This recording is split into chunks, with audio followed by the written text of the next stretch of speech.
পৃথিবীর দ্বিতীয় বৃহত্তম মহাদেশ আফ্রিকা। প্রাকৃতিক সম্পদের ভান্ডার, তেল, গ্যাস, সোনা, হীরা, কোবাল্ট সবই এখানে আছে। তবুও কেন আফ্রিকার কোটি কোটি মানুষ আজও চরম দরিদ্র আর হুদার সঙ্গে লড়াই করছে? আজ আমরা জানব কেন সম্পদে ভরপুর আফ্রিকা এখনো গরিব। আফ্রিকার আয়তন প্রায় 1,17,00,000 বর্গ মাইল। এখানে আছে 54টি স্বাধীন রাষ্ট্র আর 150 কোটি মানুষ। তবে বিশ্বের দরিদ্রতম দেশগুলোর তালিকায় বেশিরভাগই আফ্রিকার নাম আসে। 2025 সালে সবচেয়ে দরিদ্র দেশ হলো দক্ষিণ সুদান, যেখানে মাথাপিছু জিডিপি মাত্র $251। উপনিবেশিক শক্তিগুলো যখন মানচিত্র আঁকছিল, তারা মানুষের সংস্কৃতি, ভাষা, গোষ্ঠীগত সম্পর্কের কথা ভাবেনি। ফলে কৃত্রিম সীমানা তৈরি হয়, জাতিগত বিভাজন বাড়ে, আর শুরু হয় গৃহযুদ্ধ আর সংঘাত। উদাহরণ হিসেবে দক্ষিণ সুদান তেল রপ্তানির উপর নির্ভর করে এগোতে চেয়েছিল, কিন্তু শাসক শ্রেণীর ক্ষমতার দ্বন্দ্ব গৃহযুদ্ধের রূপ নেই। আফ্রিকার অনেক দেশ খনিজ সম্পদে সমৃদ্ধ, যেমন কঙ্গো।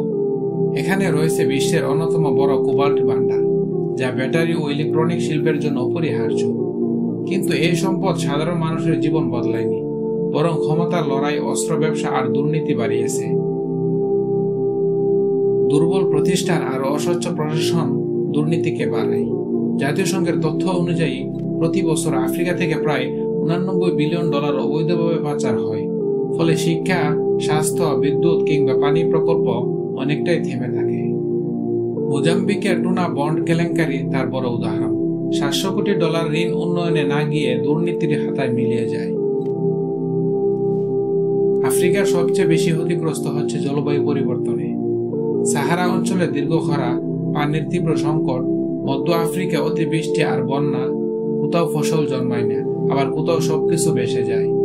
জলবায়ু সহিষ্ণু কৃষি আর প্রযুক্তি ছাড়া এই ধাক্কা সামলানো সম্ভব নয়।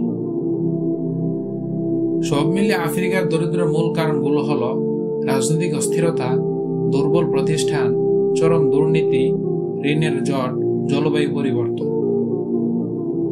আফ্রিকাকে এগিয়ে নিতে দরকার স্বচ্ছ ও জবাবদিহিতামূলক শাসন ব্যবস্থা, শক্তিশালী প্রতিষ্ঠান, শিক্ষা, স্বাস্থ্য আর মানব উন্নয়নে বিনিয়োগ, জলবায়ু সহিষ্ণু কৃষি ও প্রযুক্তি। শুধু টাকা ডাললেই হবে না, ন্যায় বিচার আর শক্তিশালী শাসন থাকলেই টেকসই উন্নয়ন সম্ভব। তো ভিউয়ার্স, আফ্রিকা আমাদের শেখায় সম্পদ থাকলেই সমৃদ্ধ আসে না, সঠিক নিয়ম, স্বচ্ছতা আর ন্যায় বিচার থাকলেই টেকসই উন্নয়ন সম্ভব। যদি ভিডিওটি ভালো লাগে তাহলে লাইক, কমেন্ট, সাবস্ক্রাইব করে আমাদের পাশে থাকুন।